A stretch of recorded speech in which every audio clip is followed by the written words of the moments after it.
Hello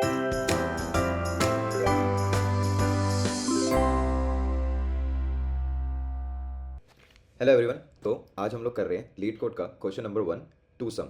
okay, तो इसको पहले आओ रीड करते हैं एंड देखते हैं कि क्वेश्चन क्या कह रहा है हमसे। Given an array of integer nums and an target, return indices of the two number such that they add up to the target. Okay, तो हमें क्वेश्चन क्या कह रहा है कि हमें एक एरे दी हुई है नम्स नाम की, इसमें से हमें दो किसी भी एलिमेंट को सिलेक्ट करना है, उन दोनों को ऐड करना है और ऐड करके अपना रिजल्ट देना है। ओके, सिंपल है। और अब देखते हैं आगे भी क्या कह रहा है question. You may assume you may assume that each input would have exactly one solution and you may not use the same element twice. Okay, you can return the answer in any order.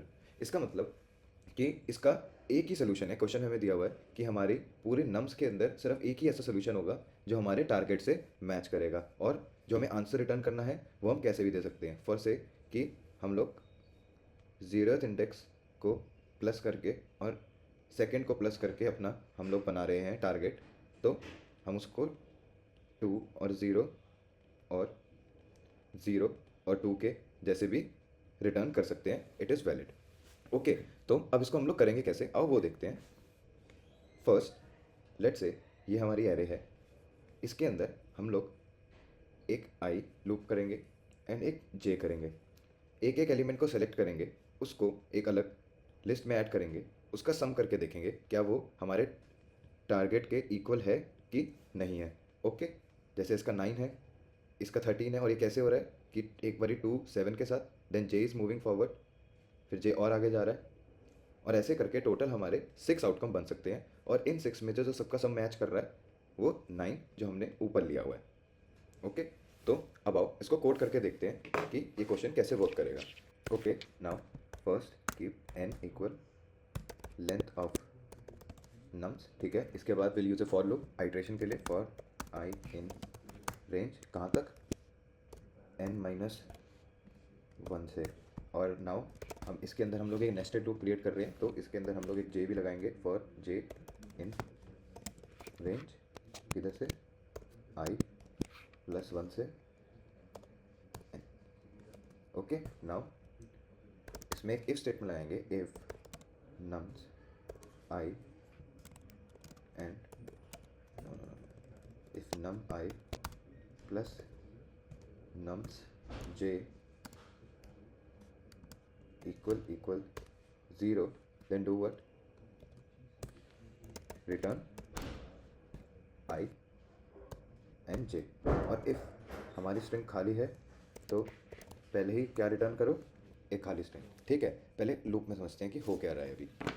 कि मानो ये हमारे को एक nums नाम की array दी हुई है, इसके अंदर हम क्या कर रहे हैं, for I in range n-1, and इसका मतलब कि जो हमारा लूप है वो 0th इंडेक्स से स्टार्ट होके सिर्फ यहाँ तक जाएगा, 7 तक, n-1 इंडेक्स तक। और जो हमारा जे लूप है for J in range i+1, वो यहाँ से स्टार्ट होके आखिरी तक जाएगा। ओके, ऐसे एक एक करके ये लोग आगे मूव करेंगे और अपने टारगेट को, अपने एक एक को प्लस करते जाएंगे कि कौन सा हमारे टारगेट के इक्वल आ रहा है। और हमें यहाँ पे क्वेश्चन में भी दिया हुआ है, you may assume that each input would have exactly one solution. तो जैसे ही इसको टारगेट के इक्वल सोल्यूशन मिल जाएगा, ये हमारे लूप को ब्रेक करेगा और रिटर्न कर देगा आई एंड जे, जो और रिटर्न कर देगा आई एंड जे आंसर की तरह। और फाइनल में अगर खाली है तो वो सिर्फ उसको खाली लिस्ट रिटर्न कर देगा। आओ अब इसको रन करके देखते हैं। ओके, आंसर गलत आ रहा है। ओ बिकॉज हमें ये 0 नहीं, हमें इसको टारगेट के इक्वल रखना है। अब इसको हम रन करेंगे तो yes, we have passed all our test cases. अब इसको हम सबमिट करेंगे तो उसमें तुम एक चीज़ देखोगे कि जो इसकी टाइम कॉम्प्लेक्सिटी है वो O(n)² आएगी हमारी। अब बट जो हमने मेथड यूज़ किया है ये बहुत टाइम कंज्यूमिंग मेथड है, एज इसके अंदर हमें जो टाइम कॉम्प्लेक्सिटी मिलेगी वो O(n)² मिलेगी, बिकॉज वो हर एक एलिमेंट पे चेक कर रहा है कि तब तक उसको आंसर नहीं मिल रहा जैसे हमने यहाँ पे रिप्रेजेंट किया हुआ है। तो ये तो बहुत ज़्यादा टाइम कंज्यूमिंग है और हमारी कॉम्प्लेक्सिटी O(n)² हो जाएगी। हमें इससे फास्ट मेथड चाहिए, तो हम क्या कर सकते हैं, आओ उस मेथड को एक्सप्लोर करते हैं। फर्स्ट उस मेथड के लिए we have to create a dictionary. So we initiate a dictionary hash map. Okay, इसके बाद n equal length of num.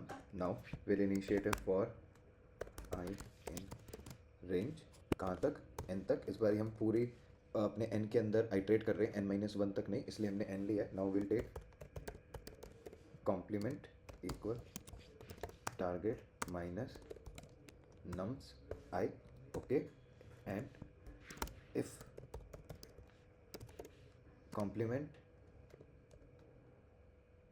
Complement in hash map, तो क्या करो, return hash map complement slash I. Okay, else do what, hash map nums I को equal I कर दो. Now let's see कि यहाँ पे हो क्या रहा है. ओके, तो मानो हमें एक n नाम की एरे दी हुई है जिसके अंदर ये सारे एलिमेंट प्रेजेंट है. हमें एक टारगेट दिया हुआ है t जो इसकी वैल्यू 10 है. तो let's go according to our code. हमने सबसे पहले एक डिक्शनरी को इनिशिएट किया एंड लेट्स से हमारे I ने पूरे n को कवर कर लिया है. वो सारे एलिमेंट पे हुआ आया है. तो उसने कैसे सेव किया उनको कि उन एलिमेंट के जो नंबर है उनको की तरह सेव किया, और जो उनका इंडेक्स है उसको कैसे सेव किया, एज वैल्यू. ओके, एंड ये इसने सबके साथ किया कि 3 0th पोजीशन पे आया है, सेकंड फर्स्ट पे आया है, 7th 2 पे आया है, एंड 5th 3rd पे आया है. ओके, नाउ अब ये नीचे क्या कर रहा है, for I in range n, मतलब n के अंदर starting from the 0th position he is taking the target जो हमें एक वेरिएबल दिया हुआ है nums I. लेट्स ये होगा हमारा nums I. इफ़ हम इसको एक नीचे बेटर एक्सप्लेनेशन से देखें, so complement equal target minus nums I. तो फर्स्ट हमारे यहाँ पे भी लिख देते हैं n इक्वल 3 2 7 एंड 5. ओके, तो जब वो 3rd पे जाएगा तो हमारा कॉम्प्लीमेंट इक्वल क्या हो जाएगा, 8. ठीक है, अगर जब वो 2nd पे जाएगा तो हमारा कॉम्प्लीमेंट वापस 8 हो जाएगा. जब वो 7th पे जाएगा तो हमारा कॉम्प्लीमेंट क्या आ जाएगा, 3rd में. ओके, बट ये सब सारी चीज़ें होने से पहले ये जब 8 पे विजिट कर रहा है तो साथ साथ ये 3 का इंडेक्स भी सेव कर रहा है, यहाँ पे 2 का इंडेक्स सेव कर रहा है. यही हमारा नीचे वाला कोड कह रहा है.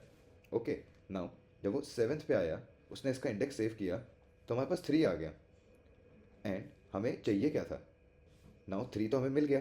अब साथ साथ अब 3 आ गया, बट 3 के ऑपरेशन होने से पहले वो ऊपर अपनी जो डिक्शनरी उसने बनाई हुई है उसमें बार बार चेक कर रहा है कि जो भी आंसर आ रहे हैं क्या किसी से उसकी की मैच हो रही है कि नहीं हो रही है. अब जैसे यहाँ पे 3 आ गया, सो हमारे पास ऊपर एक 3 की है जिसको वो O ऑफ 1 टाइम के अंदर एक्सेस कर सकता है.